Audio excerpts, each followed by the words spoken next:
First of all, which is typical of a person who's been married a long time, I want to make sure that my wife takes the seat.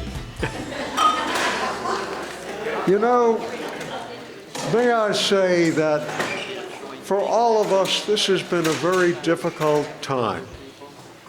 Humor is something that's somewhat evasive with what's been troubling all of us. I went to the doctor the other day. The doctor said to me, "George, how much do you drink?" And I said, "Unfortunately, not enough, Doc. I read the 2 newspapers and I watch the news." That doesn't make things very easy to do. But I think it's very important that we seek humor when it's available to us. Sometimes it's available to us by quite a surprise. I remember visiting, problem with it, Mike? No, that's all right.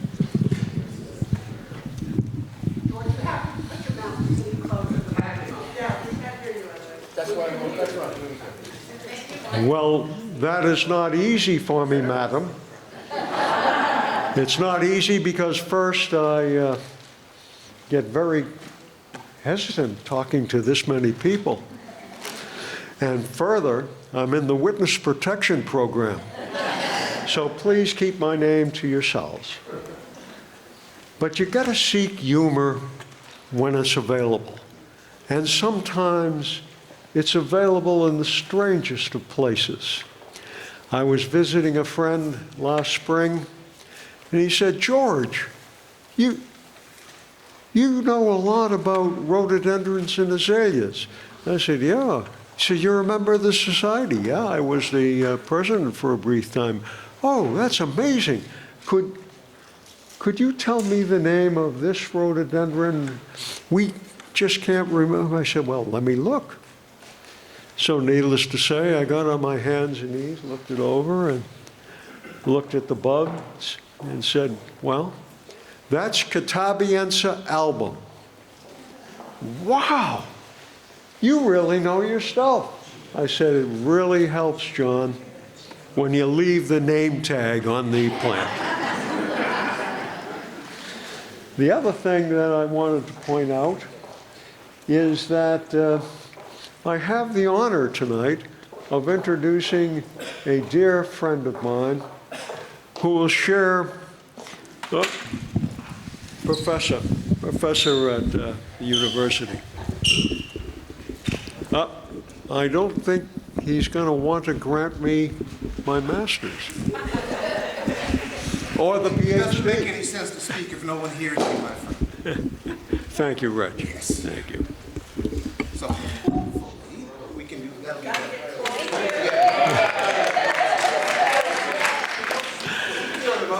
Ladies and gentlemen, it's my honor to present my dear friend, Robert Eisenberg, known in the speaking trade as Robert.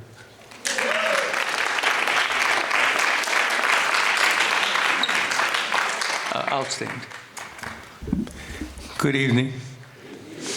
Yeah, I am waiting for a hip replacement. That's why I have this walker. I remember when the word hip was a positive thing. But that's been a while.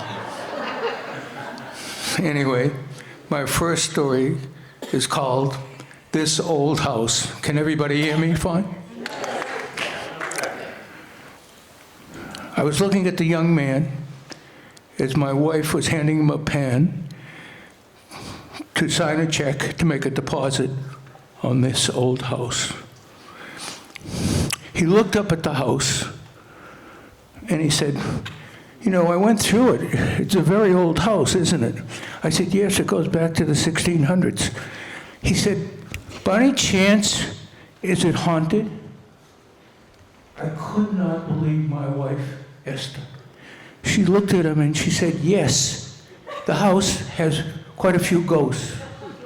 But if you respect them and the house, they'll leave you alone." Now, I have seen people run in my time. I never saw anybody run as fast as this guy did to his car. He was gone in seconds. A few months later, somebody came by, and the same question was asked, and Esther once again said, yes, the house contains ghosts. He said, well, I've never seen a ghost that I couldn't handle, and he bought the house.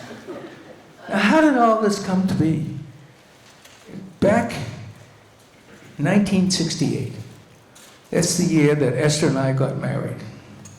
I had been living in Manhattan for quite a few years, and Esther was about to come down and live with me. Now, I found an apartment. I had been living on the west side. I found an apartment on East 54th Street, and I can't tell you how proud I was of this apartment. It had a patio where I put a barbecue. It had a doorman, and best of all, it had a very, very low rent for East 54th Street. And I had grown to know the city. I had found so many parts that I could show Esther that I was so happy. It was like a second honeymoon. I mean, we went to restaurants that I knew about that most people didn't know about. Tourists certainly didn't know about them. I showed Esther so many things that I had learned about New York, which is an amazing city. If you live there like I did, you get to know it. Well, Esther and I were having a wonderful time, almost like a second honeymoon. And months went by, and one morning we woke up, and she nudges me, and she says, we need a shelf in the kitchen. And I said, why? And she said, to put things on. And I said, first of all, like what? And she said, things. And I said, second of all, if you live in New York, nobody does that. Everything in New York City is delivered, and they don't deliver things with shelves and put them up on the wall. She looked at me and she said, on Lexington Ave, a couple blocks from here, there's a hardware store.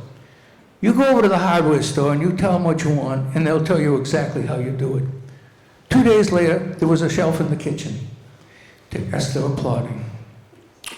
Well, a few more months went by, and Esther nudged me again in the morning. I said, yes. She said, we need a family. And I said, why? We're having a wonderful time. Why do we need a family? She said, we need a child and a dog. And I said, And she said, choose. What do you want first? I said, a dog.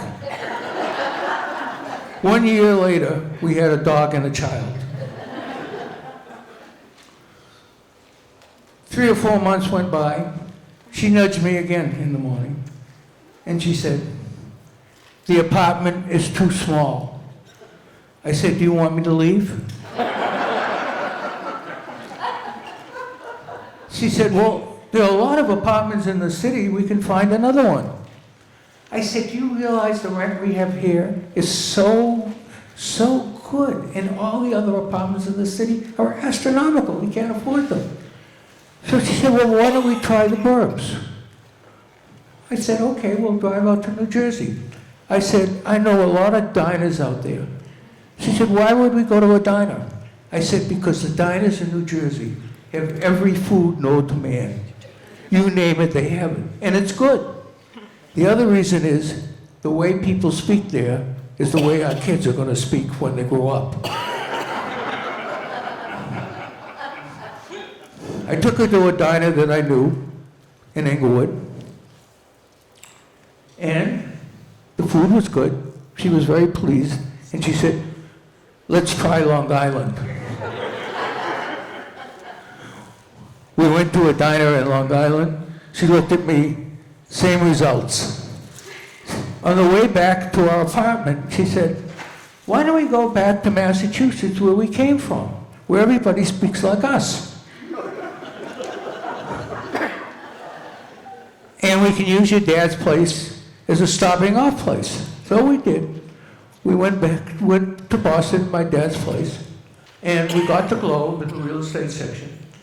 And one Sunday, Esther said, look at these houses in Newburyport.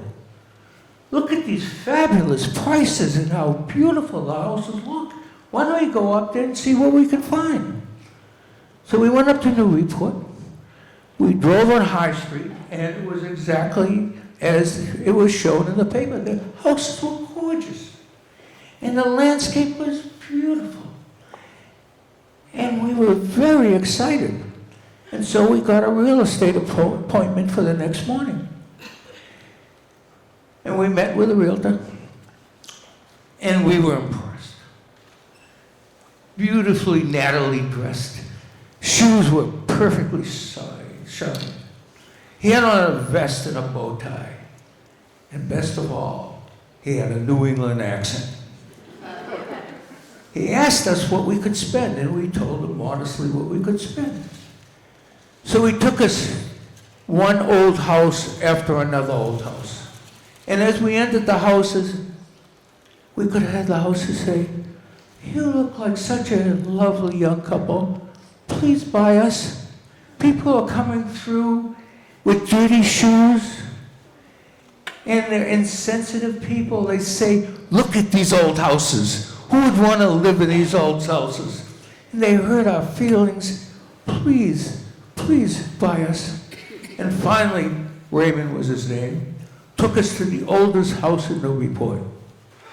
And as soon as he entered, he said, "This house is for you." And it was interesting. It had 6 fireplaces. One fireplace was 5 feet high because people used to cook in it back in the 16 and 1700s. The wood had patina. It was beautiful with beam ceilings. And I said, "How long has it been since somebody's lived here? Because it's a funny smell." He said, "About 2 years." He said, "Wild cats lived here." I said, "Oh, interesting." And he said, "Forget that." He said, "Look at the magnificence of this house. Look at how much it has to offer. This house has your name on it. But I have to leave now, and I want an answer from you tomorrow morning at 10 o'clock. And he left. And I looked at Esther, and I said, "Oh my God, she's fallen in love. She loves this house." I was ready to scream. I said, "Esther, I have a job. There's no way that we can take on this amount of work. It's impossible." And she looked at me with a very straight face, and she said, "You put up a shelf in New York?"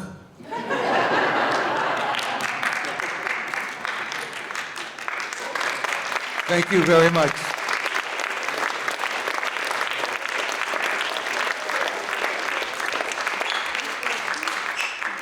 Brother, thank you very much. That's the way to buy a house. You know, I said that we have to seek the sources of humor. And when they provide themselves to our wonderment, enjoy it. There I was in 1980, a long-distance runner, and I had just run the Boston Marathon. And I went to see my beloved mother, who was in a nursing home. "Well, George, what did you do yesterday?" I said, "Well, Mom, I ran the Boston Marathon." Oh. Did you win?" I said, "No, Mom, but I finished pretty reasonable. I so wish you'd win one once."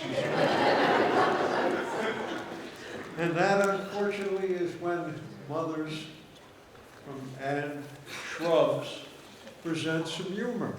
Enjoy it when you can.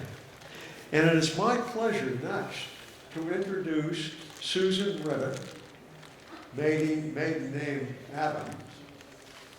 She just gave me a dirty look. I must have mispronounced her name. It is Suzanne. Suzanne Adams. Oh, Suzanne. Suzanne grew up in Maine, way up, far in the Near East. And she has a story that she would like to share us about her father, who was a dentist up there in Maine. Susan.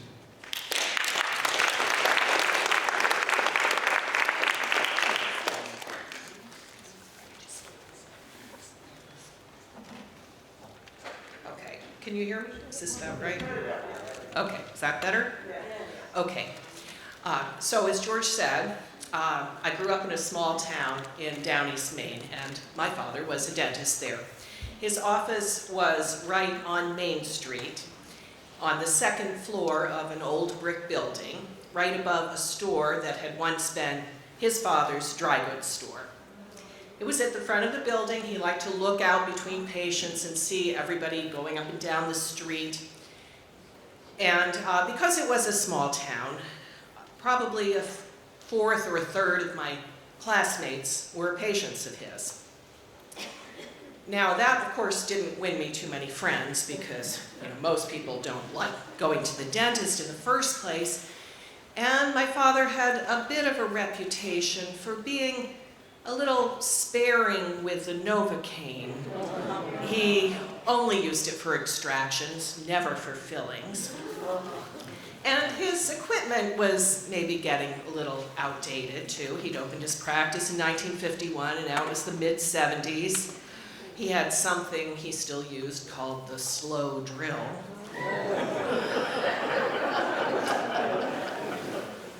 So when I was in high school, I took the bus in early because they were all on double routes. And when we got there early, we had to wait in the cafeteria until school started. So one morning, I was sitting there, and there was this boy I knew who had come in on another bus route, and he was a patient of my father's. His name was Miles. And Miles, obviously for my entertainment, but also his friend, was describing my father. He said, "Do you know this sadistic dentist, Dr. Adams? This is how he pulls a tooth. He wraps a piece of twine around it. He throws the ball of twine out that window in front of his office, ties it to his steering wheel, and drives away." So he has this other kid in stitches, and I just give him a look, but I was thinking to myself, I got your number, Miles.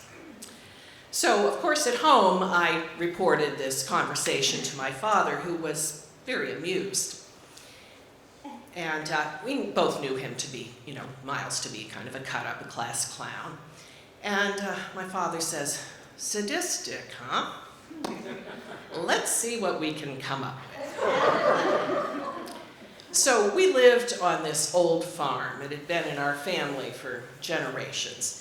And because it had never changed hands, there was all this old farm equipment, antiques really, lying around. But far from being revered like museum objects, my father still used most of these objects. Being a good Yankee, he never threw anything away.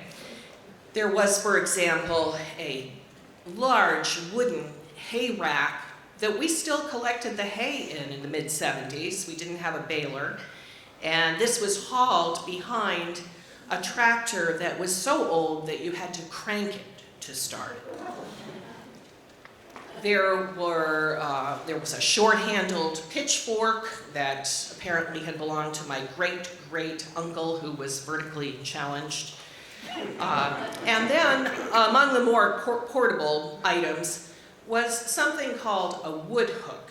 It was about this big. It had a handle on it, had a great big hook with a very sharp point on the end, and this was used to hoist logs. You would take the pointed end and stab it into the end of the log, making it a little easier to lift the log up and throw it in a pile. And so this was made of cast iron, and it was all covered with rust.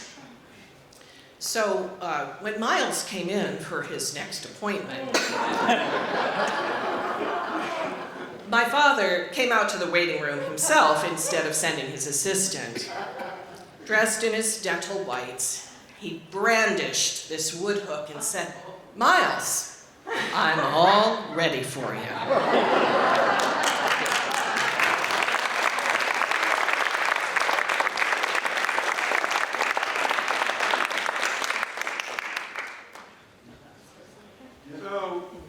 I can relate to that. I grew up in Revere, and I used to go to the Peerless Dentist. And Peerless Dentist, Mr. Gallagher, had charts on the wall of all of these horrible diseases that can infect your body. I was so damn terrified that I asked my mother, make sure I brush my teeth. And I did. But be that as it may, you know, there are things, again, as I say, that happen to you that's just wonderful if you select the humor in it, the humor of it that exists. Not be upset, not feel badly about yourself. The phone rang one morning and it was my friend Bob Eaton, who worked for Polaroid, but he was also a graduate arborist. He was looking for my son Irv, who occasionally helped him out on Saturdays doing this kind of work. And I said, gee, Bob, I'm terribly sorry. Irv is off with his buds. I think they went to the beach. Oh, darn. I said, what the heck am I going to do? I've got a job of taking down some big trees among some three-deckers in Somerville. I said, Bobby, what's a friend for? Didn't we run the Boston together? I'll help you out. So picture the scene. Here I am, graduate lawyer, wearing hard hat, vest, chainsaw, some other instruments covered with wood chips. Fella comes out that owns a house and Bob says, hey, John, I'd like you to meet my friend George. He's also my lawyer. Really? Margaret! His wife comes out in the house coat and said, this is Bob Eaton's friend, George Sulfman, who's helping him out today with the tree work. He's also Bob's lawyer. Really? Doesn't have much of a practice, does he? And these are the kind of things that we all have to live with and take in the right way or the wrong way. The fact that I got some laughs from some of you folks, it's wonderful that you agree with me. I thought it was terrific. It is now my pleasure to introduce a good friend of mine and neighbor, Hal Miller Jacobs.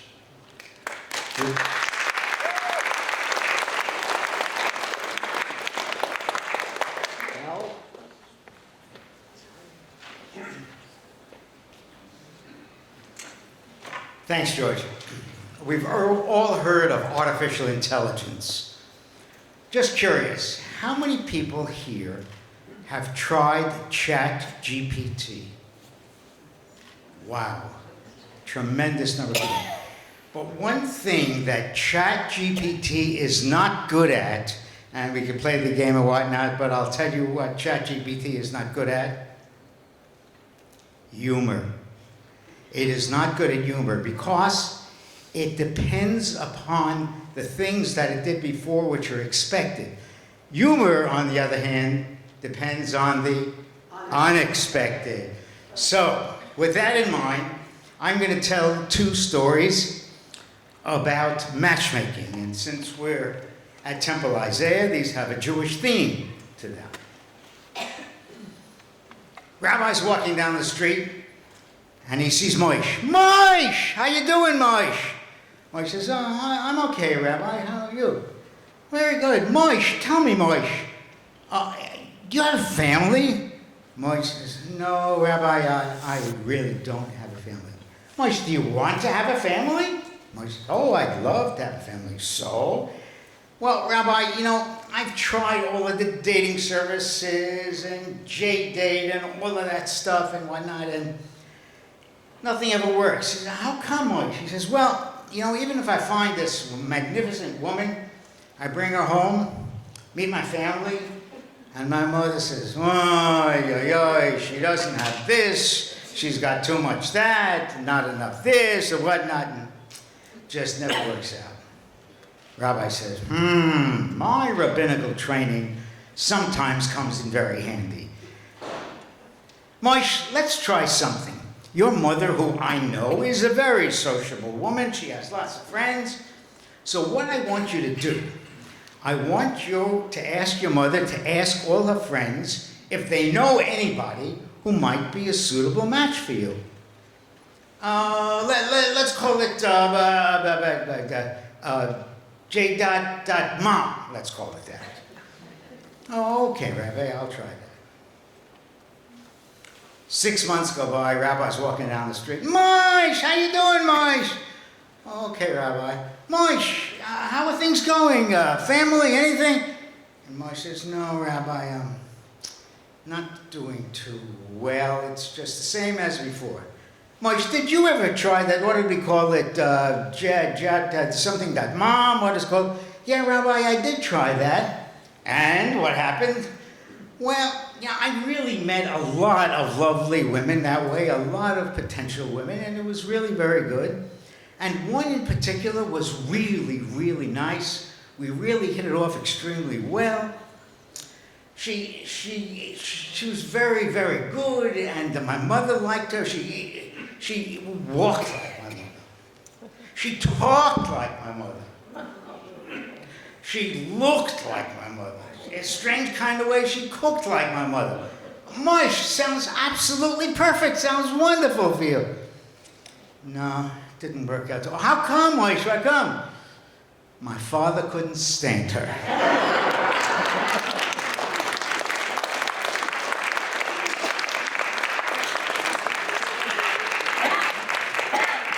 Same situation. Family has a son. He's not married. And family decides, Moish, time to get married. And you know what we're going to do? We're going to do it the really old-fashioned way. We're going to get you a shadchan, matchmaker. Would you agree to that? Yeah, sure. So look, I'll try anything. I tried them all.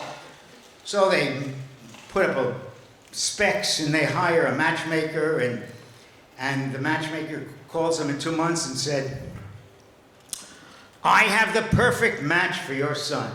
Well, let's hear. That family all gathers around, and the family says, so, let's hear about this wonderful woman.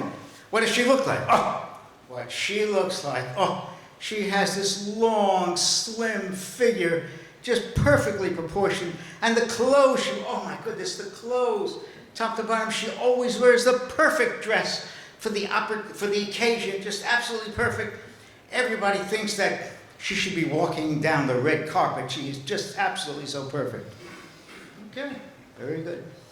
How is she with children? Oh, with children, her nieces and her nephews. They beg their parents, please, please, can we stay over with her at night because she treats kids so wonderfully. They absolutely love her. As people say that she should open up a camp or a school or something like that because she is just absolutely so wonderful with children. Very good. Can she cook? Oh, can she cook? Wow, she can cook up a storm. People fight over who's going to invite her for Shabbos dinner because they know she is going to bring some kind of a delicacy that is just going to be phenomenal. And it's really good. People say she should open a catering place, a restaurant place, or something like that. Really terrific. Oh, that's really very good. Can she pray? Can she daven in shul? Oh, when she is in shul davening, it's like the heavens open up, and her voice goes right up to heaven. It's absolutely terrific to see something like that. Prospective groom says to the matchmaker, those are really good, but come over here on the side. Takes the matchmaker off to the side and said, look, those are phenomenal qualities. And I'm really very impressed with it. But, you know, I have some other things that I'm interested in. Yeah, he says, look.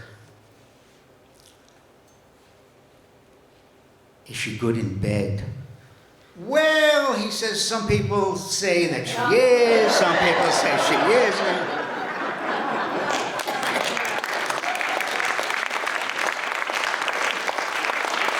Now, I have told the story to several audiences, including my kids and so forth, and they look at me like, where's the punchline? They don't get it.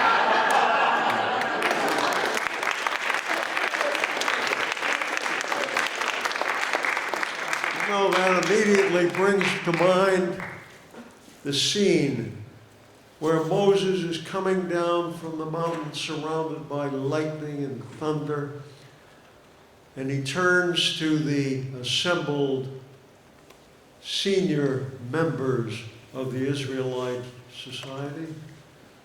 He said, "Gentlemen and ladies, I have good news and some better news. The good news is that there are still only 10 commandments. The better news is it doesn't include adultery." And then, of course, there's the story of the woman who comes down to the gated community in the morning in Florida, and there is a gentleman sitting beside the pool, a gentleman she doesn't recognize. And she said, "Good morning, sir. Are you new?" She said, "Yes, ma'am, I just came. Are you going to stay with us?" "Yes, I have bought in and I will be here." "Are you retired?" "Well, in a way I am. It took me 20 years, but I finally got free." "Free? Free from what?" Said, "I have been in jail for 20 years. "Oh, my God, why?" "Well, they say I murdered my wife." Oh.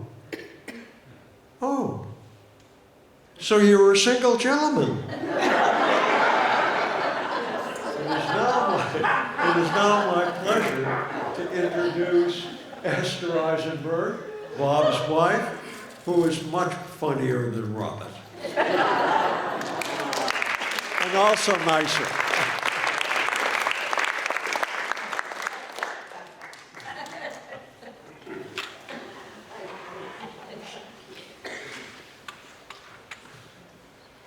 I'm going to talk to you about my dad. Now, several of you here knew my mom, and you knew her as a powerhouse, as a focused and clear-thinking person. But when my dad was still here, she was head over heels, crazy in love with him all the time, except for this particular moment, which I want to share with you. Now, my dad was intense, he was passionate, he was romantic. And even as a young child, he was reading The Count of Monte Cristo, The Three Musketeers, and even Jane Austen. He loved it all the drama and the intensity. And as soon as he was old enough, he was fencing, he was riding horses, and even into his senior years, here's a photo of him at the Senior Olympics, and he had 3 medals in all 3 weapons, if you're a fencer, foil, saber, and épée. That was such an innate part of who he was. He won the spelling bee in Marblehead, and he won the 100% award at the Maccabiah Games. That was who he was. But to go back a bit, when he was courting my mom with his top hat and his bat Masterson walking stick, similar to Robert's, but there was a sword inside. Going back to the young man, he courted her, he married her, and there was World War II. And all of these passionate, inflamed young men wanted to fly the planes. They wanted to bomb the Nazis. They wanted to bomb Germany. And my dad signed up, and he took the courses, and he aced all the exams. And he came to his final meeting, and the officer said, "Bell, you report on Tuesday." And my dad said, he had a stutter. "You have a stutter?" Yes, sir. Well, we can't have you in an airplane. What if you have to yell jump? The plane will crash before you get the word out. Sorry, son. He joined the Coast Guard. And they honored him by having him march up and down the Cape Cod Canal with a gun, a big gun, no bullets. What was going on? The U-2 boats were spying. And all they knew was the soldiers, the sailors were marching up and down the Cape Cod Canal with their big guns. Fortunately, they never had to use them, as they wouldn't have worked. And then he was sent up to Rockland, Maine, where they were loading ammo onto ships, and the potato farmers, they were strong and they were used to heavy sacks of potatoes, and they won the award for loading the most ammunition in the shortest amount of time to send overseas. After the war, came home. My parents were living with me and my grandparents in Brighton in a 3-family house. And there was that dream of almost every young American family to have their own home. And they began looking, and they looked in Wellesley, and they were told, well, you know, we know you like the house, but that neighborhood really wouldn't welcome you. And then they said, well, we'll try the North Shore. And they went to Swampscott. And they were willing to sell the house to them, but right next door was the Swampscott Beach Club with a sign that said, no dogs, no Jews welcome here. And somehow that wasn't the town they wanted to pay their taxes to. But right next door was Marblehead, this little fishing village that was just starting to have a few new homes. And it turned out that in Marblehead, the Protestants and the Catholics were going after each other so intensely, nobody even noticed the Jews were moving in. So they had their home. They had 3 bedrooms, a room for me, a room for my little baby brother, and privacy in their own beautiful bedroom. But most important of all, in front of the house was an emerald green lawn. And all of us who are Austin fans know about the rolling lawns of the English Manor House. And to my father, his little patch was the most beautiful rolling lawn imaginable. Now, our neighbors, they got lawnmowers to take care of their grass. Not my dad. He had stainless steel clippers. And he would spend hours on his hands and knees clipping blades of grass to the exact same height. And if there was one of those evil invaders, all of the energy from the war went into taking his reading stick and jamming it into the ground and pulling out the weeds.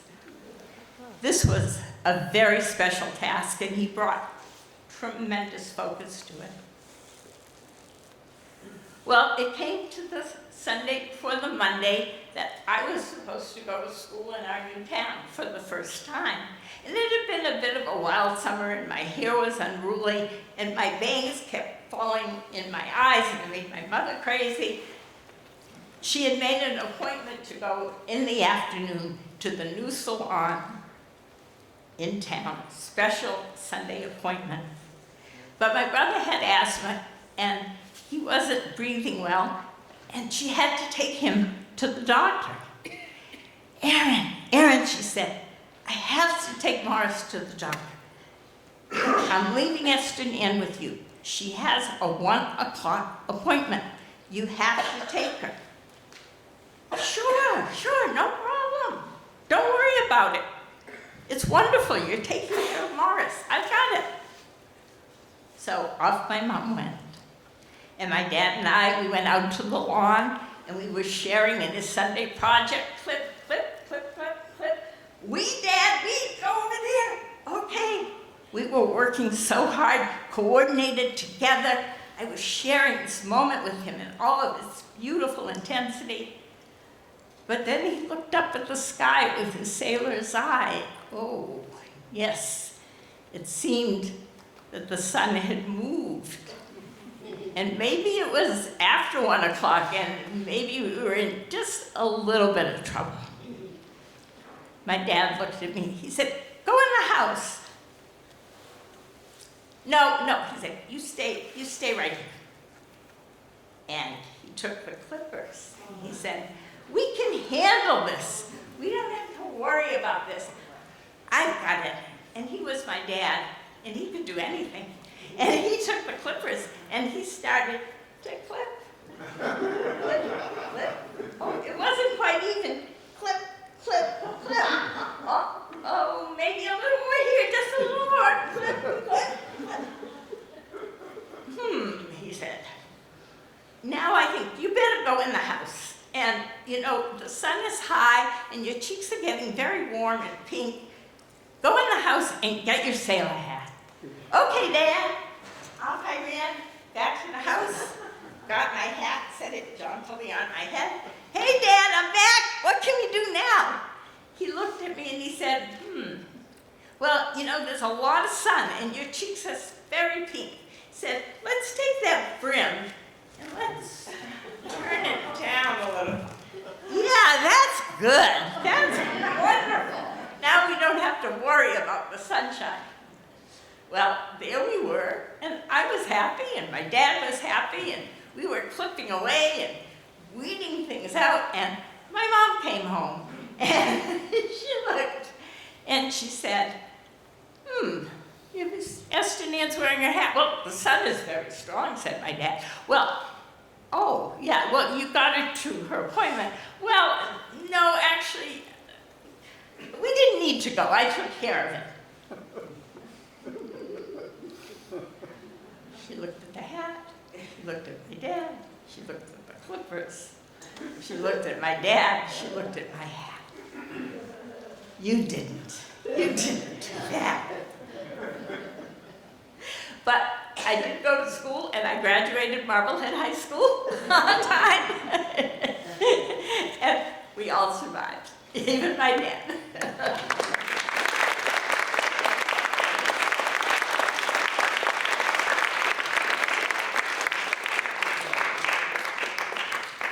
Well, I must say that's a hard thing to follow, although I do seem to wear my hair like my father Olasholam used to.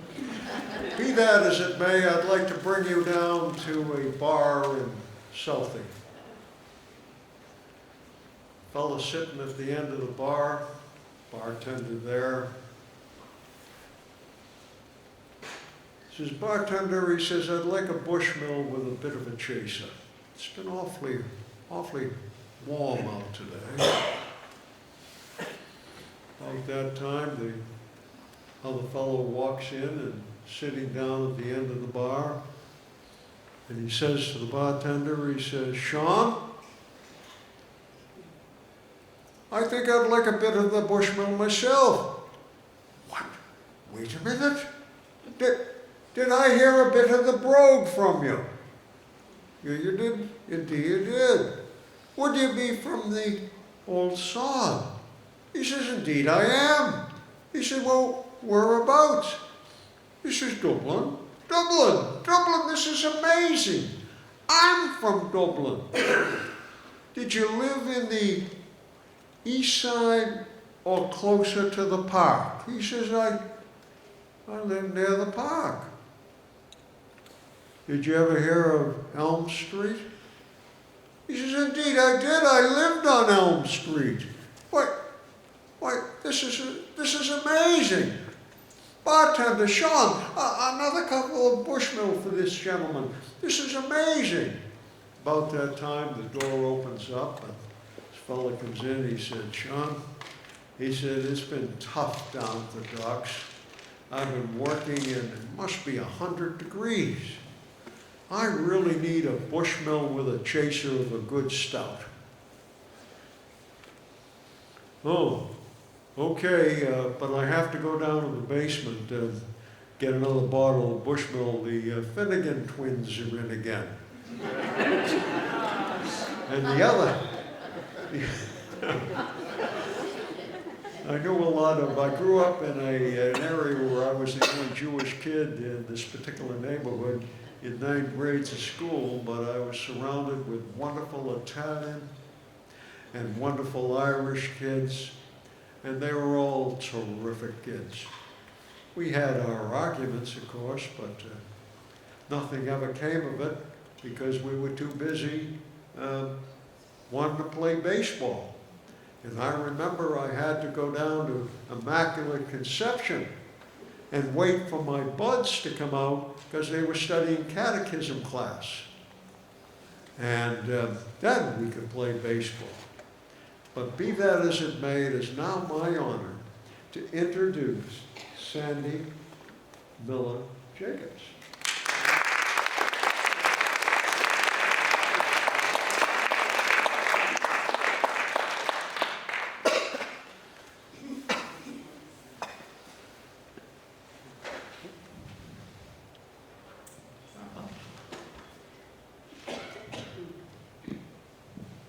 I hope you'll be able to hear me. Can you hear me? Yes. Okay. So, Hal and I got married, and then eventually I got pregnant, and it was time to go to the hospital. I called my brother, he's a doctor, and I say, I'm gonna go, I gotta go into the shower first, and then we're gonna go and we'll be fine. I'm not telling anyone, but just so you know. And he goes, okay.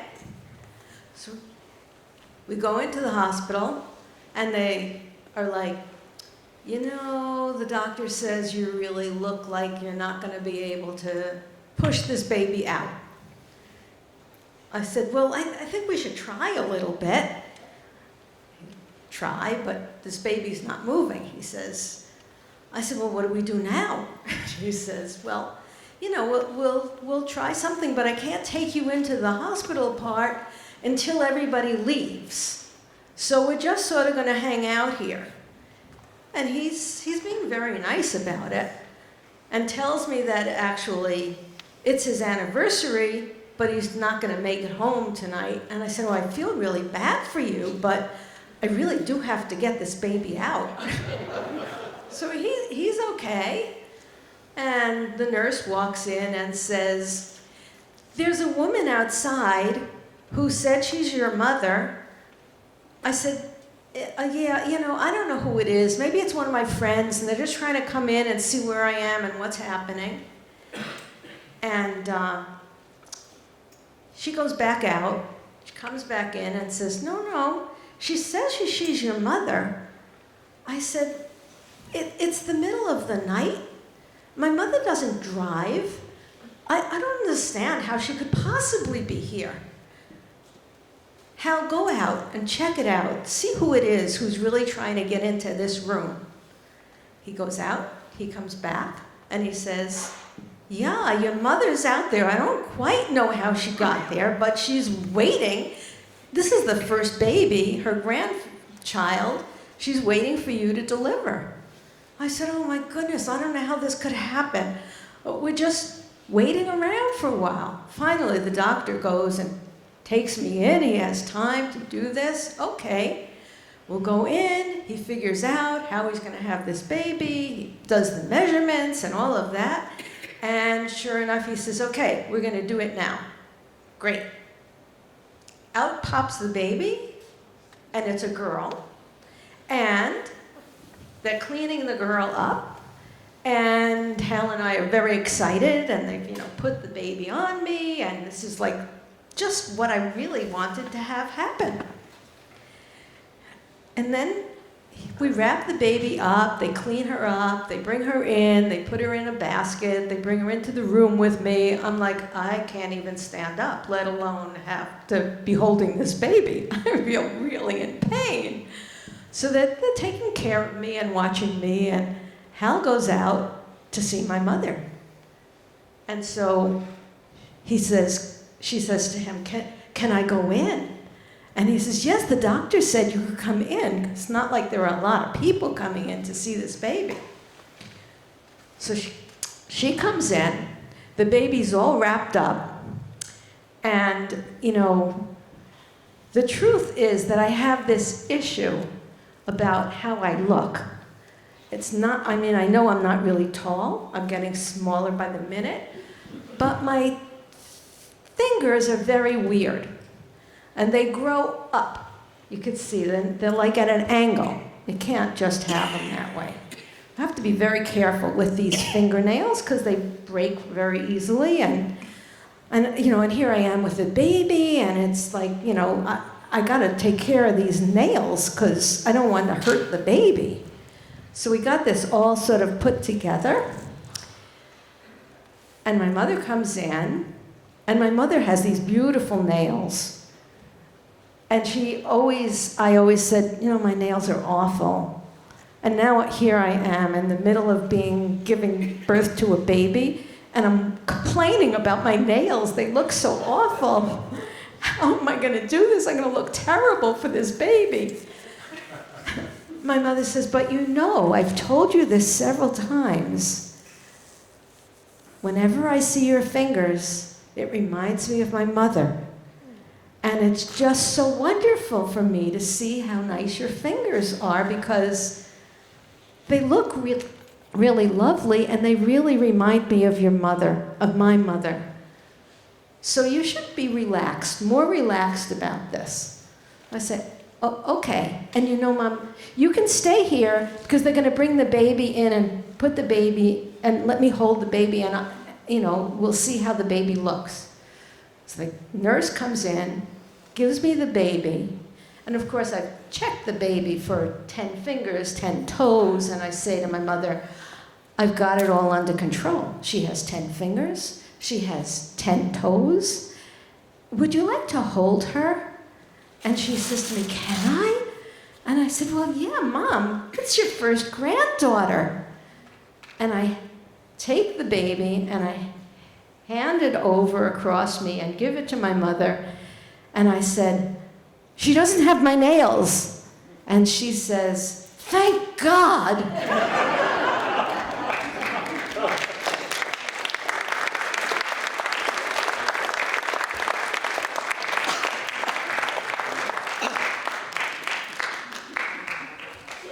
Well, that's another hard act to follow. I don't know why Bob insisted that I should be in this position, but I do have things that were typed by my wife, and if I look at it carefully, I might be able to read it. And I'm recalling the 75th birthday of a gentleman, Jewish father, 3 boys, one fairly successful businessman dealing with real estate, a doctor who's a internist, and a son who's a lawyer. And the son, who's the real estate fellow, said, well, Dad, I'm really in kind of a hassle and a hurry, but I did buy you a box of your favorite licorice. Why, thank you, son. Very nice. The doctor said, Dad, he said, I've just opened a new office in downtown, and it's expensive, and thank God I've been very, very busy. A lot of sick people around seeking my help, and unfortunately I didn't get you anything, but I did buy you 2 copies of your favorite magazine. That's very nice, son. Thank you so much. The other, the lawyer, says, Dad, same problem with me. I was on trial in Suffolk Superior Court. Took a long time. I finally finished up. But I did buy you 7 packs of your favorite chewing gum. Boys, very nice. but there's something I mean to tell you. You may have known that when Mom and I were married, God rest her soul, I was in the draft. And I had just been drafted and was heading down to Fort Dix, New Jersey, and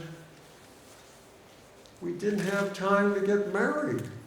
So unfortunately, I then went off to battle, and as you know, I spent a long time over there and did get back, and Mom introduced me to you and you and you, all of my wonderful sons who have been so good and successful. The problem is, Mom passed away and we never got married. The lawyer's son immediately leaps up. He said, "Dad, we're illegitimate? You were never married?" "Yes, son, and all of you are cheap." See, that isn't bad. I would like Bob Tanzer. Is Rob here? I am here. I was wondering where you were. Memories.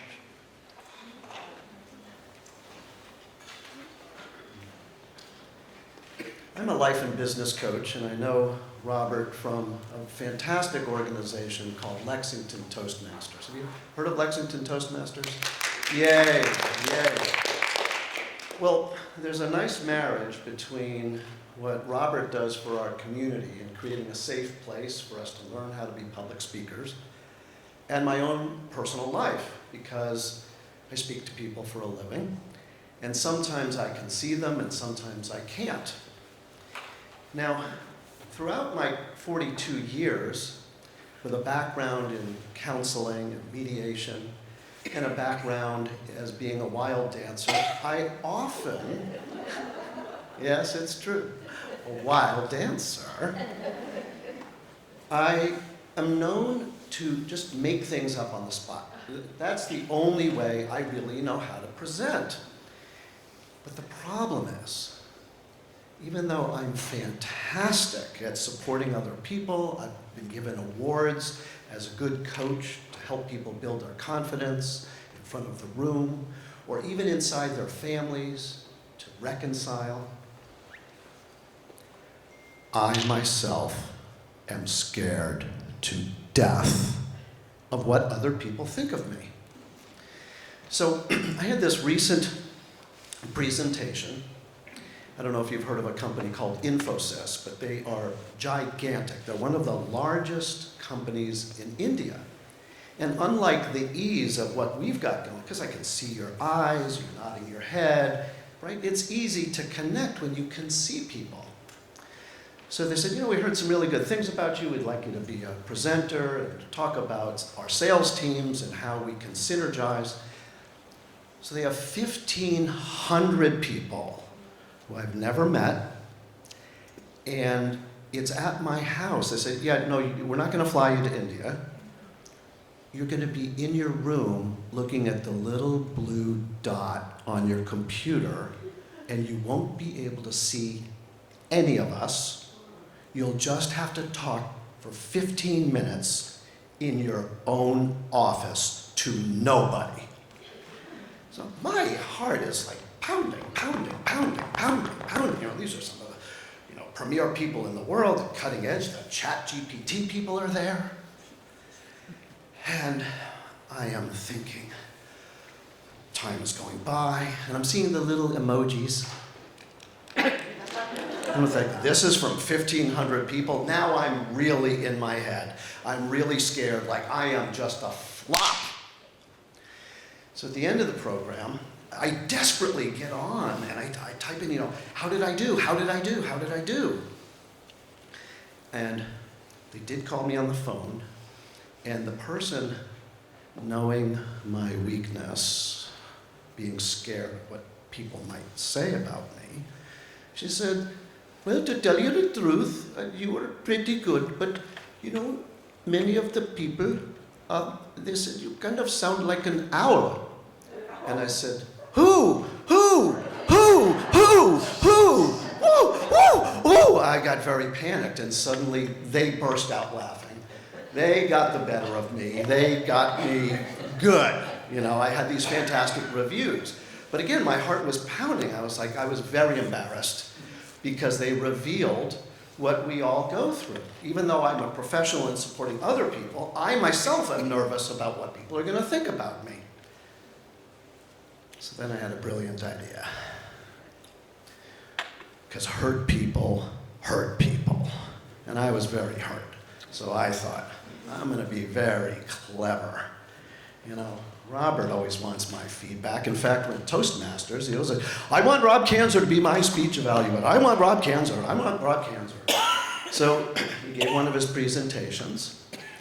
And afterwards, I said to him, well, that was pretty good, But people say, you sound like an owl. And Robert said, what? No. I said, people say you sound like an owl. And Robert says to me, so these people, what are their names?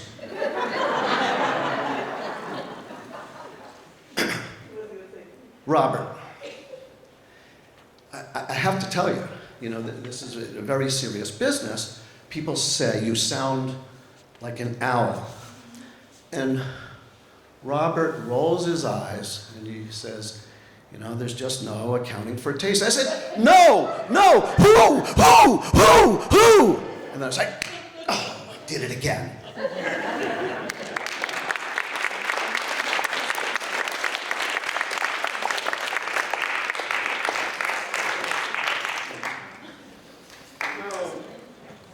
I listened to all of these wonderful people speaking and saying humorous things. And I thought it's about time that I teach all of you a lesson. A lesson in walking my dog, Sheila, who was my #1 girl. Harriet and I have been married a number of years, had 2 kids, and over the years, 15 dogs. And Sheila, my black lab, was the smartest of all of them. And I was walking Sheila around Lexington, down Main Street. And some people came over and said, that's a Labrador, isn't it? I said, yes, it is. They said, can I pat her? Oh, yes. And she's very friendly, wonderful. Did you name her? I said, yes, I named her Sheila. Sheila? That's a woman's name. I said, no. Unfortunately, you don't understand. It's Athabascan Indian for black one who watches in the night.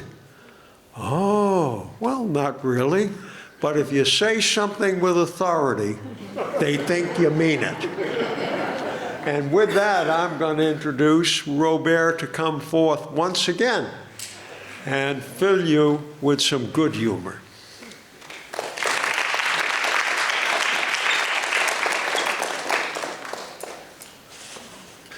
George, are you sure it's my turn? Anyhow, there's been so much talk about, how do you get this thing to stay put? There's been so much talk about dentists. And I wasn't going to tell this true story about a dentist, a young dentist, who's been incredibly successful. So successful that he's been working day and night. And he decided he was going to take a weekend off. So he called a very fancy hotel, made a reservation, got there, and was in the cocktail lounge having a drink. And he looked over to a nearby table, and there was a very attractive woman sitting there. And so he went over to a table, and he said to her, do you mind if I join you? And she said, no, I'd be delighted. And the rapport was immediate. Conversation struck right up. It was just beautiful. So after about 45 minutes, about 3 drinks each, they went up to his room. and he was taking his clothes off one by one meticulously. She said to him, "By any chance, are you a dentist?" And he said, "Yes, how did you know?" And she said, "Because you were so meticulous." And then they proceeded to make love. And she said to him, "You must be an extremely good dentist." And again, he said, "How do you know?" And she said, "Because I didn't feel a thing." And Murray can attest to that it's a true story.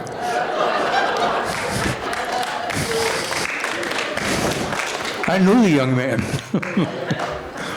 Anyway, I've been sitting there vacillating as to whether to tell brothers or dual embarrassments. I think I'll go with dual embarrassments and tell brothers a little later.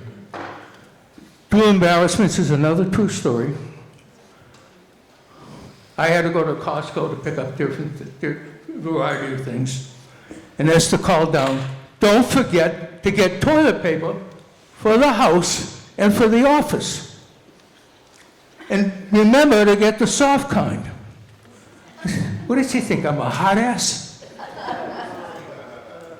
I get to Costco, and I know exactly where it is. And I pick up the 2 packages of toilet paper. Now, have any of you ever been to Costco and seen these packages? Bigger than humongous. Enormous. I was going to bring a package, for example, too big to carry. Somehow I managed to get them in my cart. I cannot see a bloody thing. And I'm trying to get over to the cashier. People are looking in the cart, and they're scratching their heads. They see this little guy with 72 rolls of toilet paper. And you can imagine what they're thinking. What the hell does he eat? Finally, I get to the cashier. And by God's luck, there's only one person in front of me. Bad news is she's my neighbor. She turns around, smiles at me, looks in the basket, sees the 72 rolls of toilet paper, and says, "Have a nice lunch."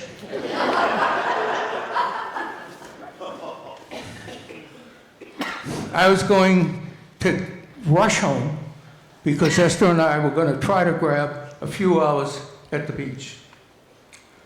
We made it in no time. We got to the beach. And of course, there's always that discussion, where are you going to sit? Are we going to sit near the restrooms? Yes. Are we going to sit where Esther can read quietly? So we took an in-between spot. And after a while, I needed the restroom. And, you know, it wasn't a particularly great experience. It was water all over the floor and messy. And you look at the water on the floor and you say, please, let's hope it's real water. And, you know, I get myself ready and I leave. And unfortunately, a young man comes over to me. And I'm looking around trying to find my wife. And you know, you see all those umbrellas, and you don't remember exactly where you are. And he looks at me, the young man, and he says, "Sir." When somebody that young says, "Sir," you know it's code for geezer. And he wants to know if he can help me find my wife. "No, thank you," I said. But as I'm walking back, trying to find her, I see a lot of people smiling at me. And I see a lot of women really giving me very nice smiles. And I think, wow, thank goodness I've been working out and I really look good enough, you know, not bad. And I finally get back to the blanket where Esther is, and I say, well, people are looking at me, particularly women, and they're smiling. And she says, yeah. Do you know you have a piece of toilet paper hanging out of your back bathing suit? That's my embarrassing to wear. Thank you.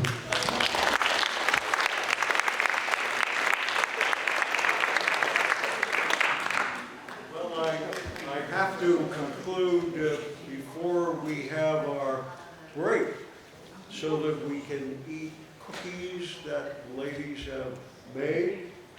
But I have to share a very troubling experience I had in a similar sense, Bob.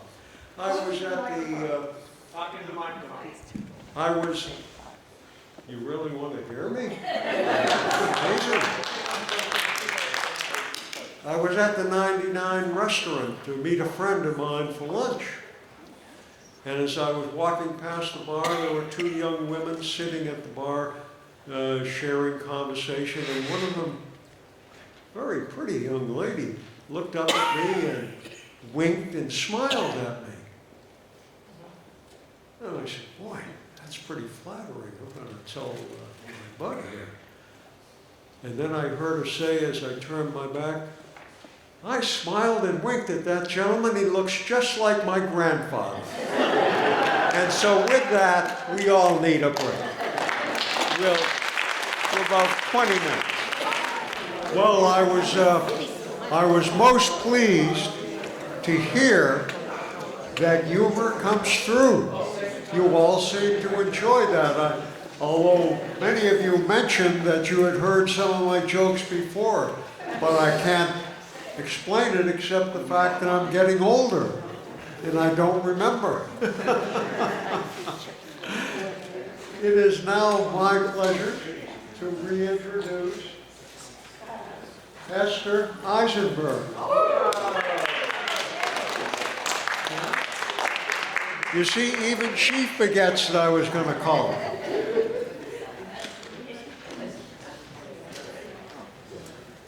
Well, I'm going to read you one of my poems, but before, the poem is about sharing, and I want to share with you about a special little boy, and we'll call him Johnny. And he has one of those different ways of looking at the world. So his teacher, who had been specifically selected for this class of special sensitive students, she said, "Who in this room feels stupid?" Nobody raised their hand. And she was standing at the front of the room, and she said, "You know, we don't always feel good about ourselves, so I want to give you an opportunity to talk about it. So who in this room feels stupid? Would you stand up and come to the front of the room?" And the teacher's standing there, and then Johnny, who she knows to be very bright, gets up and comes and stands next to her. And the teacher says, "Johnny, do you feel stupid?" "No, but I didn't want you standing up here all by yourself."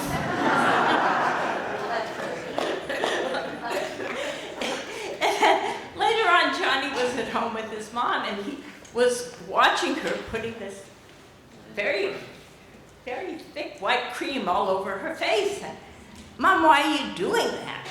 She said, "Well, because it's going to help me look younger." And then she takes the tissue and she starts wiping it off. And he looks at her puzzled and says, "Are you giving up?"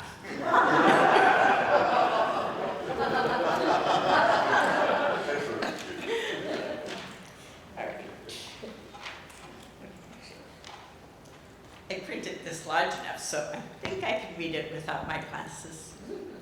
The sharing. He loves whatever shape I'm in, if it's round or if it's slim.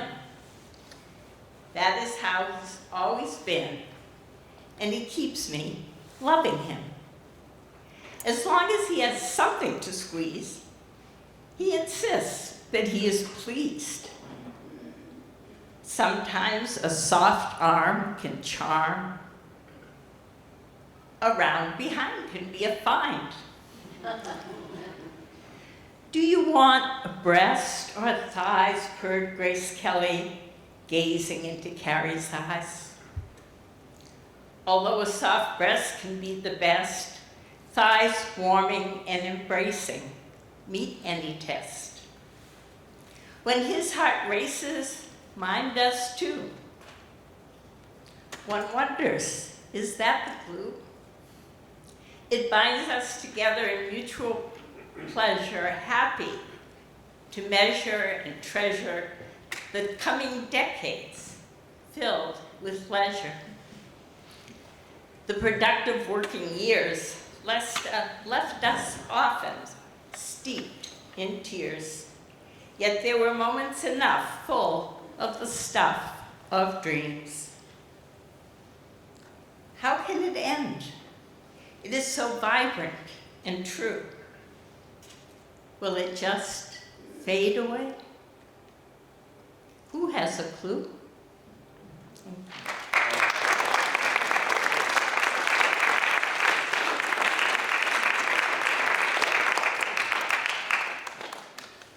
You know, with that wonderful poem, I have to share and switch the scene.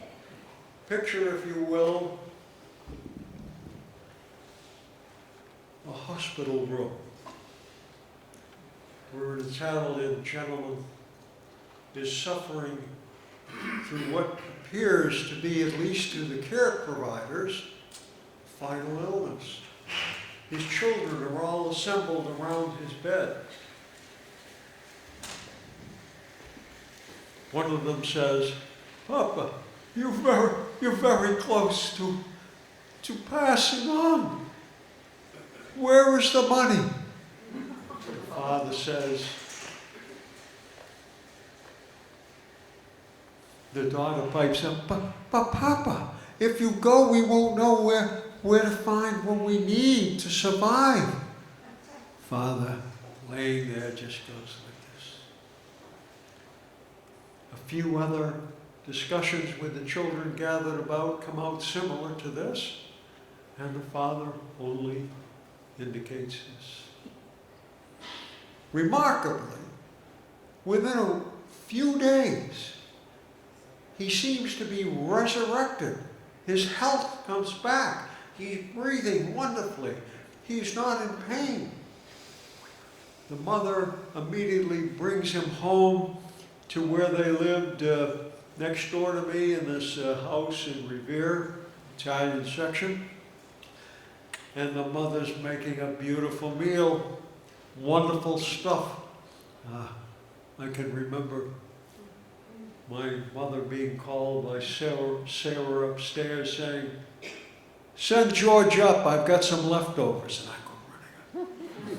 It was a fabulous meal.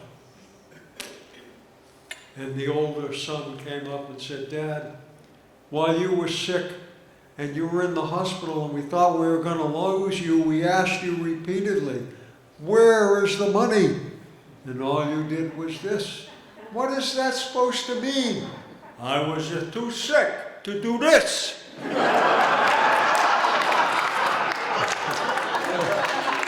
with that, it is my pleasure to introduce Pamela Auerbach. Oh, no, I think it's our professor. Reggie? No, it's me. Yes, you. I see I was right. But you look so dumbfounded. Me? Whether it's me or not, it's coming up here.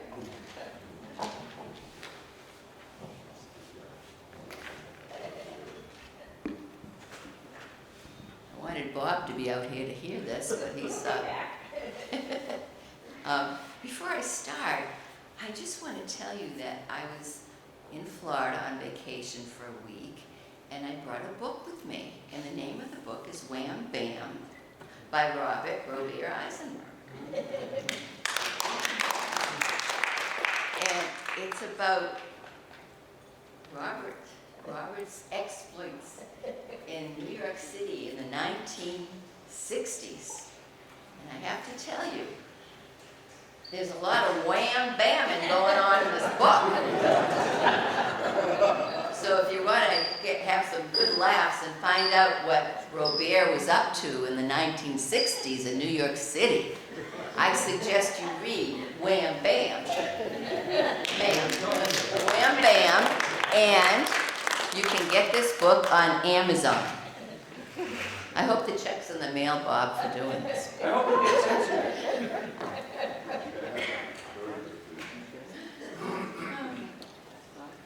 you all hear me? Okay. Well, I'm so happy to be with all of you today. And I came here tonight because there's something I'd like to share. Something that I haven't told anybody.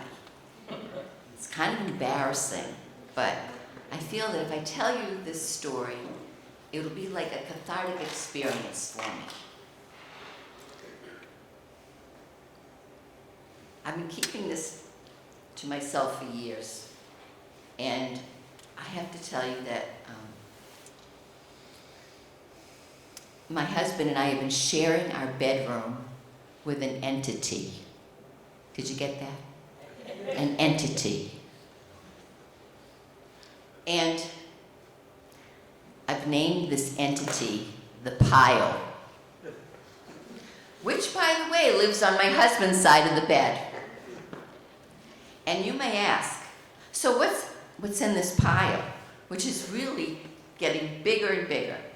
Newspapers, magazines, junk mail, napkins from Pete's Coffee, socks, receipts, sugar packets, napkins from Starbucks, maps, socks, brochures, agendas from Brotherhood meeting from 2010, socks, Celtics programs from 1986, canceled checks, coupons, tissues. Don't worry, I spray it with Lysol now and then. Candy wrappers, candy bars. Did I say socks? Socks, boarding passes, sugar packets. Did you get the picture? And the pile has been growing day by day, week by week, month by month, year by year. The thing is huge. You know, one day I was resting on my bed, and out of the corner of my eye, I see this little brown sugar packet creeping along the floor. Ants! Ants were rescuing the packet from the pile. On another occasion, my husband shouts out from our closet, because we have this walk-in closet with drawers and everything, "Honey, I'm out of socks. Did the washing machine eat them or something?"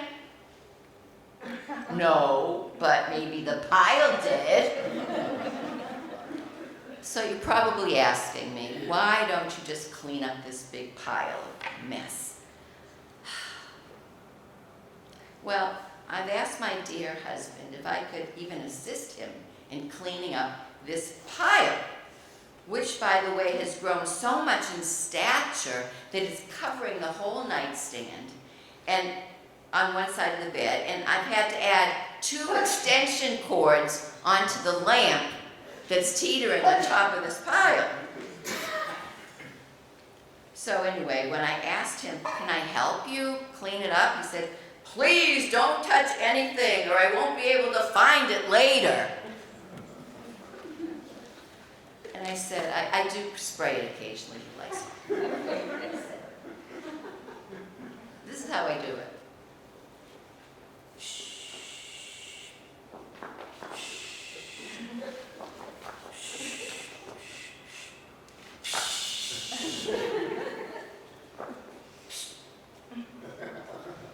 Big can of Lysol.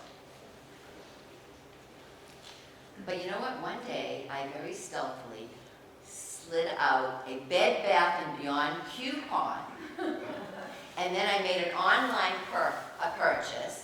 And then I went back to the pile. I tiptoed back over and I slid it back into the pile. God forbid he should know I touched the thing, right?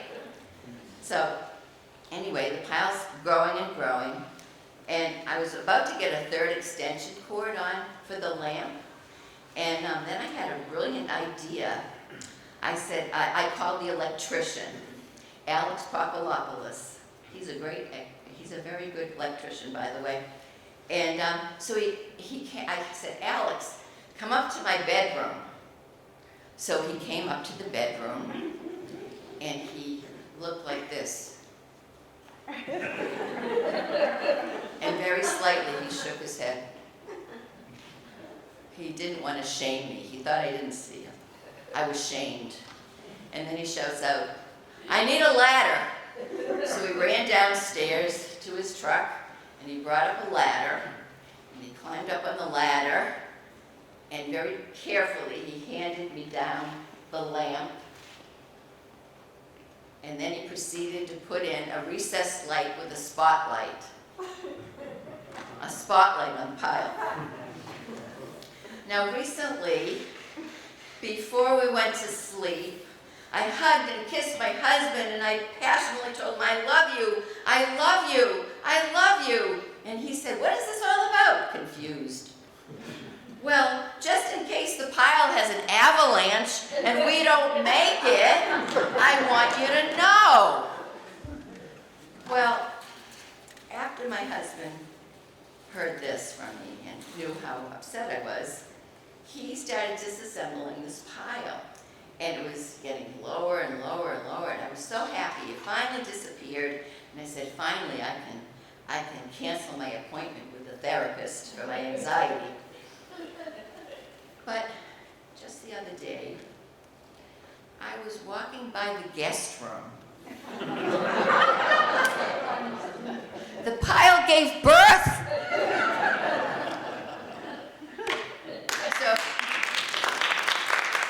So, you know I've been exaggerating, right? A little bit? Well, maybe a bit. But anyway, I want to thank my husband, Murray, who some of you know, for being such a good sport, and a wonderful husband for letting me do this, and I just want to say thank you for listening.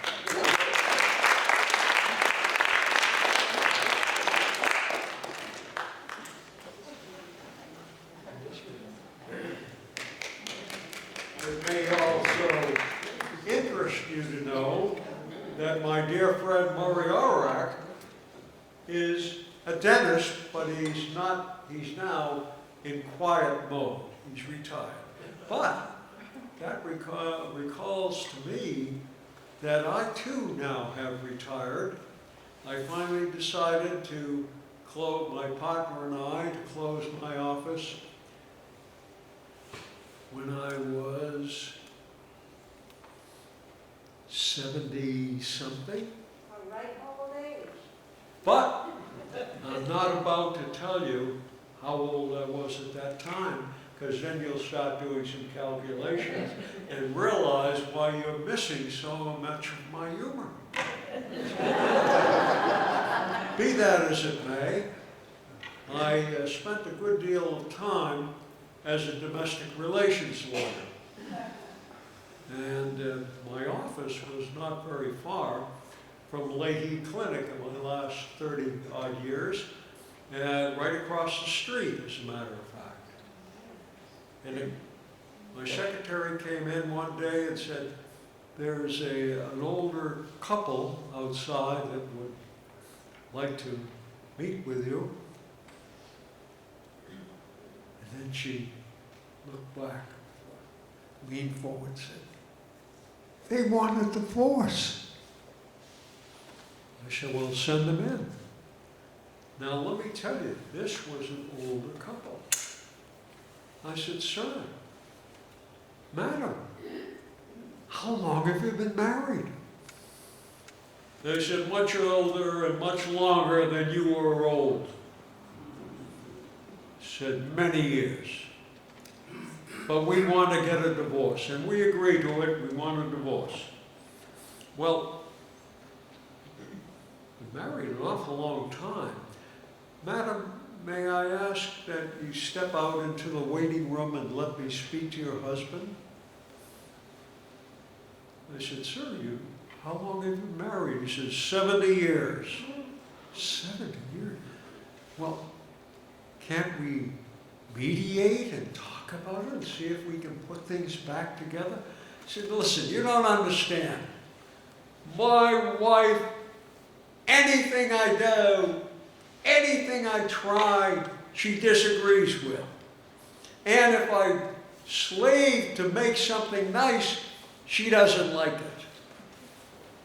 Well, I can see there's a problem here. Would you kindly go out to the waiting room and send your wife in? She comes in and she said, listen, I know we've been married a long time, but we just don't get along. And I want the divorce too.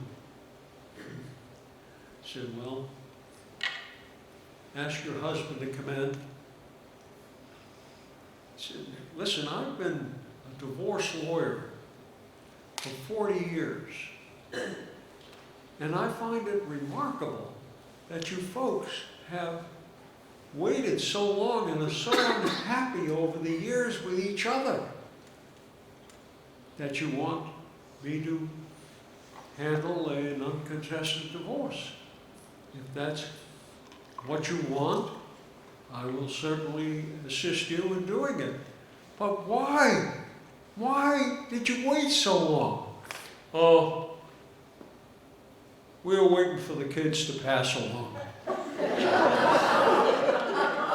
But be that as it may, it is now my pleasure to introduce my intellectual superior, Professor Gibson, who will take us out to the classics. Reggie?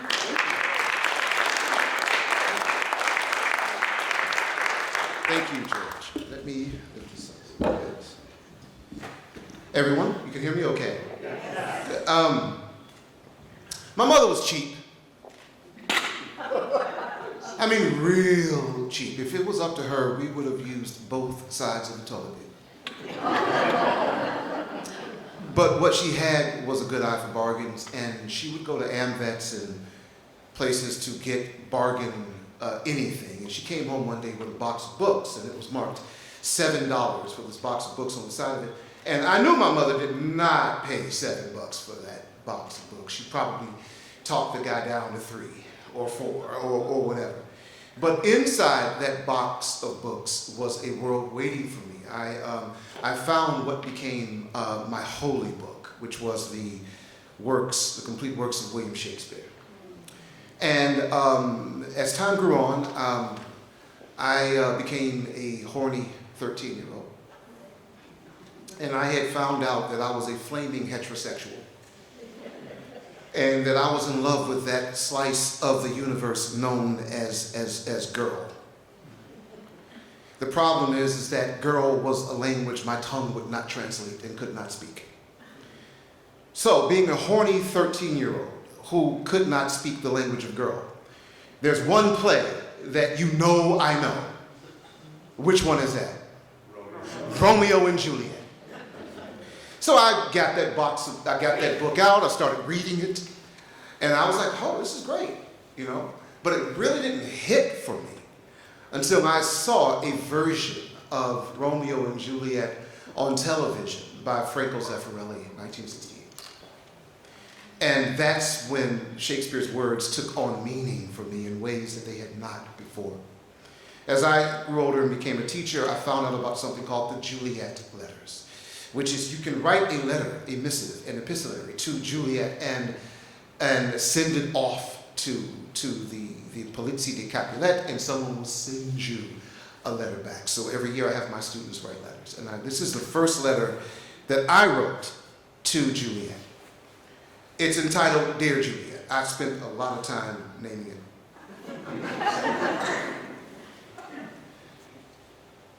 Dear Juliet, I have always wanted to write to you.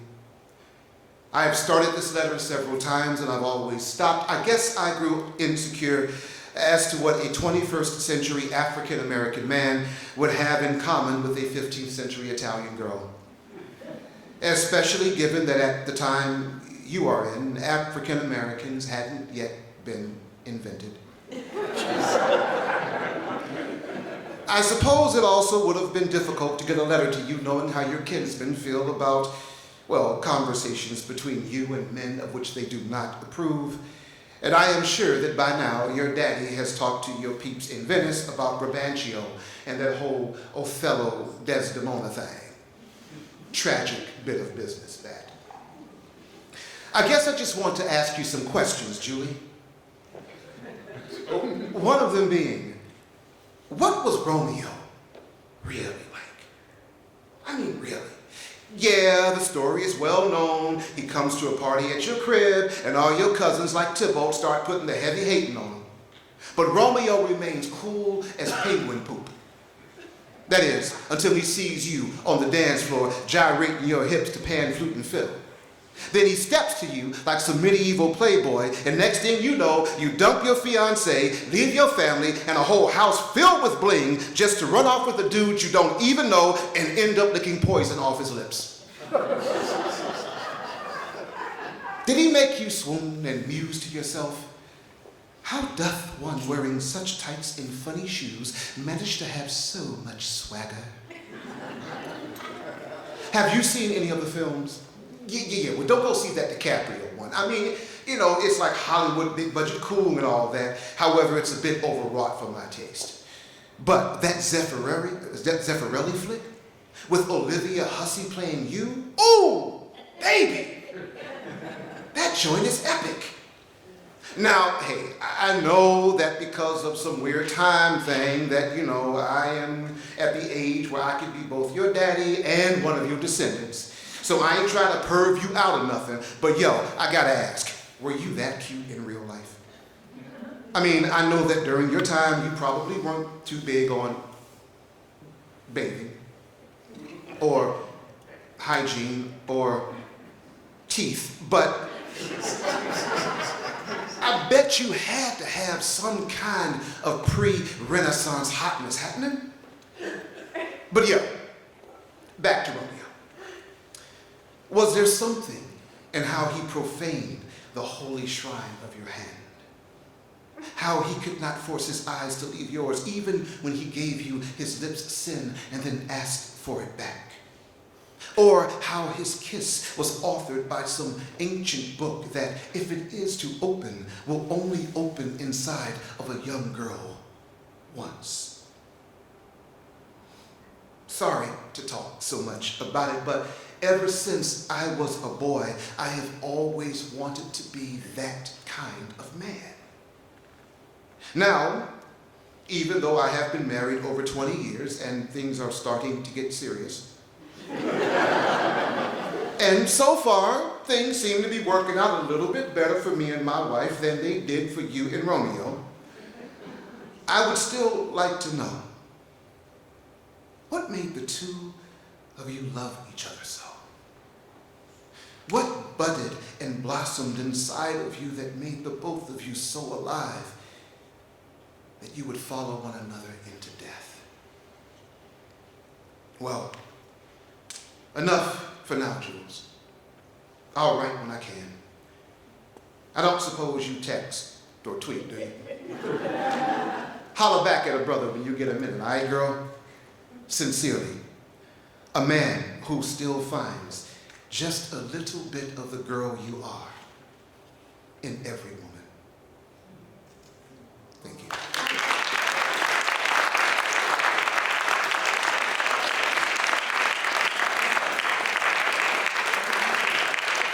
Thank you, Red. That was wonderful. Of course, I've been married to the same lady for 61 years, and that's the way I feel about her. And now it's my honor to call upon the gentleman who will conclude our evening, Robert Eisenberg.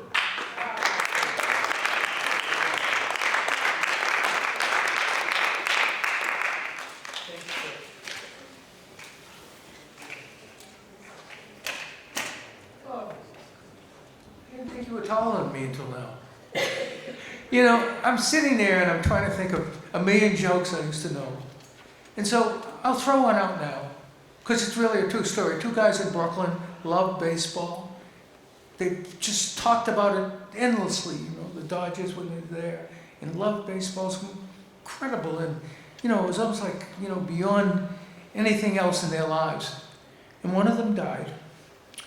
And about 6 months after he died, he called his friend. And he said, you can't believe how great baseball is here.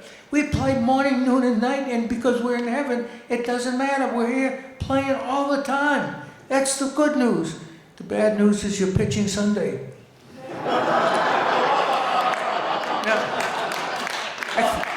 I thought of that joke. I was thinking about all the jokes I have. And you know, they're not as good as things that happen in real life. Now, honestly, I'm not trying to sell you this book. I really am not. But let me tell you about writing a book. You become the most obnoxious person in the world. You do. Because when I first wrote this book, people would see me coming and they'd duck. And the reason they would duck is they know I was going to say, did you get the book? And if they said yes, that wasn't enough. What did you like about the book? Would you tell me what story you liked the best? You can't deal with this guy. He's the most obnoxious person going. But the positive side is this book has about 135 reviews. But my favorite is liberal crap. Isn't that wonderful? 61 essays, and he came up with liberal crap. All right, here's a story from the book. It's called Brothers, and like all my stories and jokes, it's true. It was pouring rain. Am I too close to the mic, by the way? Better? Good. Not perfect, but good. Okay, I'll take good. It was pouring rain. It was heavy traffic. But I was going to get to the hospital. My brother was there. He was in room 1024. And I had to see how he was doing. And I entered the room. I had flown up to get to the elevator to see him. And there he is with pipes and tubes coming all out of his mouth. And somehow he was able to look up and say, rat bastard squealer. After all that, how did this happen? I'll tell you how. I was born. And he had been the youngest of 5 siblings. And they doted on him. He had blonde curly hair. They couldn't talk about David enough. And now suddenly, I was in his world.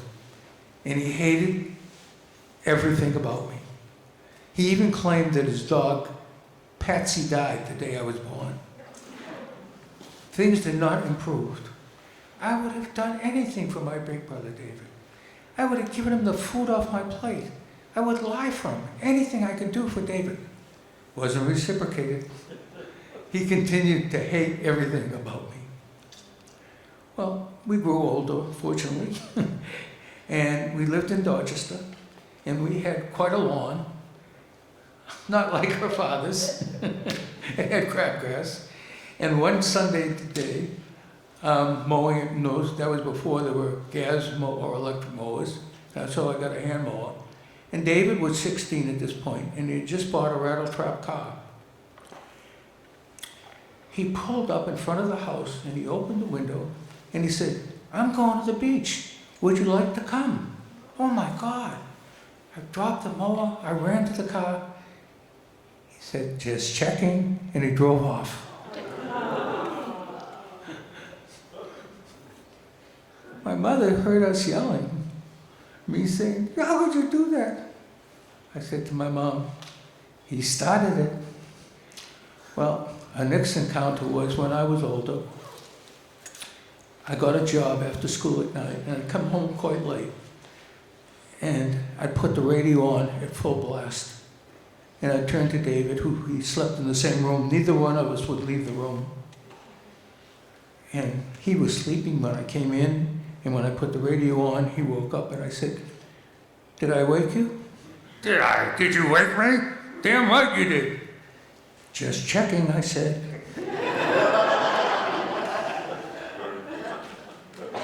And then, being siblings, it was getting even time. So the next morning, he put the alarm clock in my ear. and proceeded to run down the steps.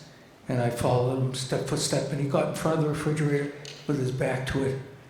And I didn't know what he was doing. What he was doing is he took out a pitcher of orange juice, which can taste very good unless it's poured on your head.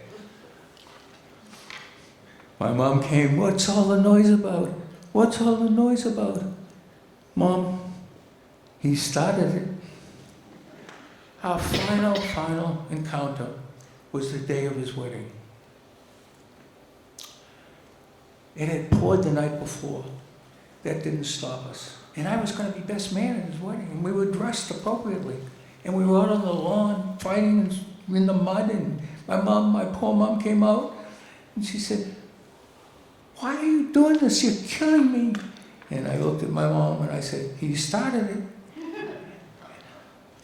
And some years later, I said to David, "Do you remember what that fight was about on your wedding day?" He said, "Damn right I do."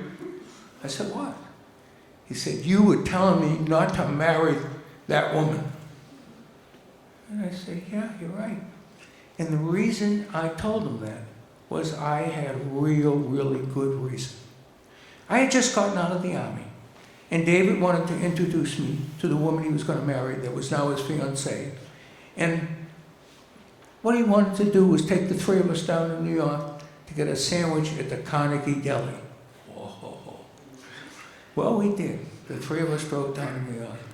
And you couldn't park in front of the Carnegie Deli, so we double parked. And I said, "I'll go in and I'll get sandwiches for everybody. What would you like, Lorraine?" I can't eat a thing. I am on the strictest diet. There is no way that I could even take a bite out of anything. Hey, how often are we going to get to the Carnegie Deli? It's world famous. They have the best corned beef and pastrami in the world. We drove 200 miles. Please change your mind. I'll get you a half sandwich. I cannot even take a bite, she said.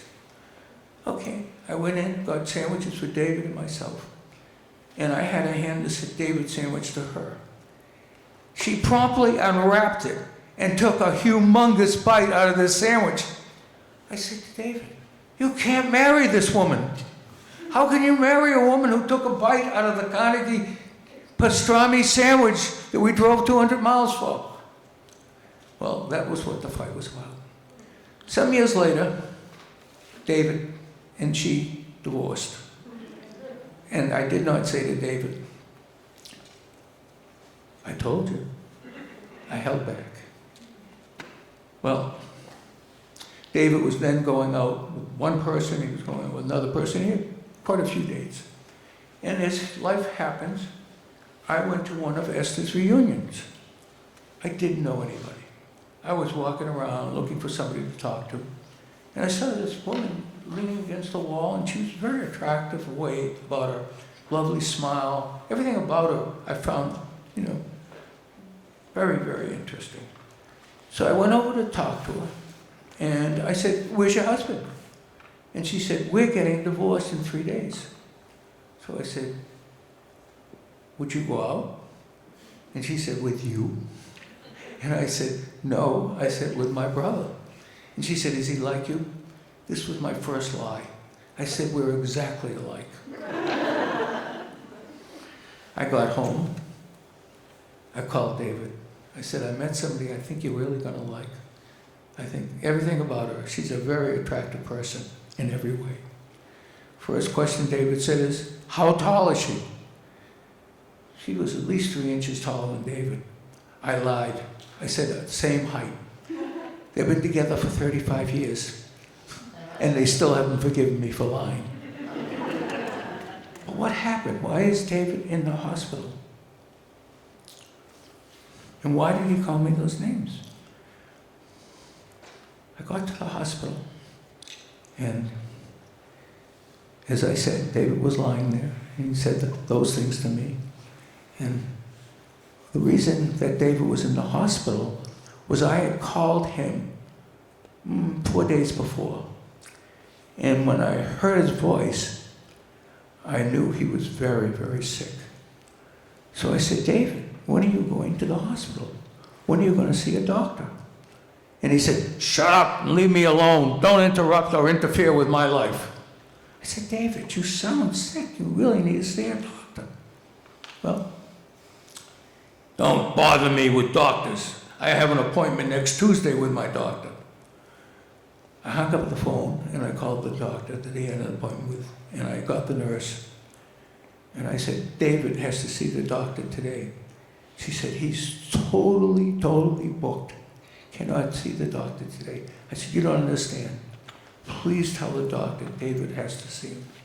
Please call me back. And she did. She called me back in a half an hour. And she said, okay, the doctor will see him if he's here at 4 o'clock. But what could I do? I had to call Dawn because I couldn't tell David. So I told Dawn what I had done. And then I made an appointment for David at 4 o'clock. And the doctor had canceled the Tuesday appointment. So as soon as David got to the doctor had him rushed to the hospital. And that is why David was in that room, 1024. So I'm standing there after he's yelling at me and glaring at me.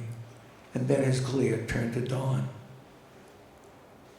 And Dawn looked at both of us and she said, Bobby started it.